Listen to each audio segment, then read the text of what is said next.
Praise the lord. మంచి పనులు చేయండి, నలుగురు ప్రయోజనకరమైన పనులు చేయండి. మదర్ తెరేసా గారి గురించి ఒక మాట నేను విన్నానండి, నాకు చాలా ఇన్స్పిరేషన్గా ఉంది ఆ మాట. మదర్ తెరేసా దగ్గరికి ఒక యవనస్తురాలు వచ్చిందంట, ఒక యవన పిల్ల వచ్చిందంట, ఒక రిచ్ గర్ల్, ఒక బాగా సంపన్న కుటుంబానికి చెందిన ఒక అమ్మాయి వచ్చిందంట. వచ్చి, మదర్ తెరేసా గారు, మీరు ఎంతో గొప్ప సేవ చేస్తున్నారు, మీ సేవ నాకు ఎంతో ఆదరణగా ఉంటుంది, సంతోషంగా ఉంటుంది, నేను కూడా మీలాగా సేవ చేయాలి. ప్రతి వాళ్ళు అనుకుంటారు, అందరూ దైవ సేవకులాగా వాడబడాలని ఆశ అందరికీ. Praise the lord. నన్ను చాలామంది అన్నా నీలాగా సేవ చేయాలంటుంటారు కొంతమంది. మంచిదే, నాలాగా సేవ చేయాలంటే మరి నేను నడిచిన దారిలో రావాలి.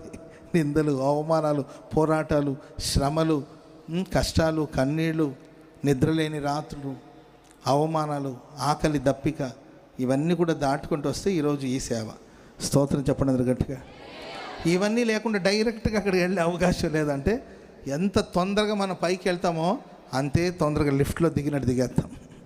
ఒక్కొక్క మెట్టు మనం వెళ్ళి చేరుకోవాలి. సరే, మదర్ తెరేసాని అడిగారంటే మీలాగా మేము సేవ చేయాలంటే అప్పుడు వెంటనే ఆ తల్లి ఏంటంటే అప్పుడే ఒక కుష్టు వ్యాధితో బాధపడే పేషెంట్ని లోపలికి తీసుకొచ్చారంట. అదిగో అప్పుడే తీసుకొచ్చారు పేషెంట్ని. ఈ బకెట్ నీళ్ళు తీసుకొని వెళ్ళి ఆ గాయాలన్నీ కడిగి ఇదిగో ఈ మెడిసిన్ అంతా రాసి ఆ గాయాలను కట్టమని ఈమెను పంపించారంట. వెళ్ళి ఆ కుష్టుతో బాధపడుతున్న వ్యక్తిని చూసేసరికి ఈమెకి వామిటింగ్ వచ్చేసిందంట. ఎందుకంటే ఆ గాయాలన్నీ కుళ్ళిపోయి రక్తం కారుతూ చీము కారుతూ చాలా దుర్వాసన వస్తుందంట.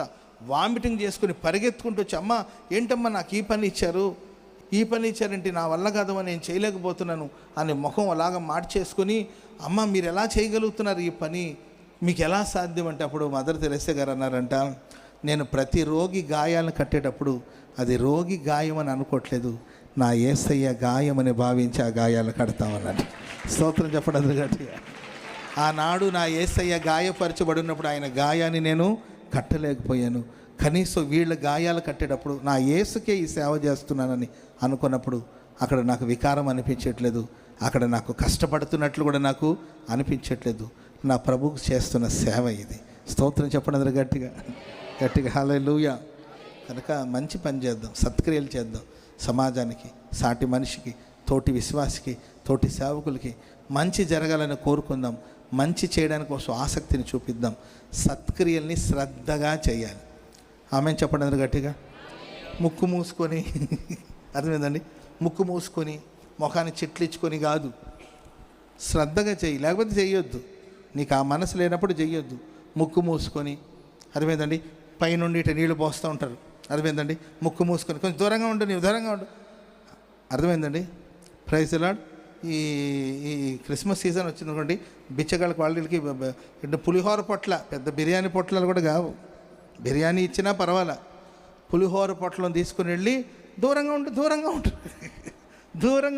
దూరంగా ఉండి అసలు ఆ పని చేయకపోతే ఏమైంది చెప్పండి. Praise the lord. చెప్పండి గట్టిగా హల్లెలూయా. మంచి పనిని శ్రద్ధగా చేద్దాం. దేవుడు గొప్ప ప్రతిఫలాన్ని మనకు అనుగ్రహించునుగాక. హల్లెలూయా. శ్రద్ధగా పని చేయవాడు ఏలుబడి చేస్తాడు.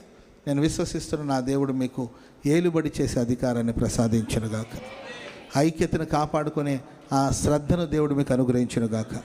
వాక్యాన్ని శ్రద్ధగా మనం ఆలకింతుముగాక.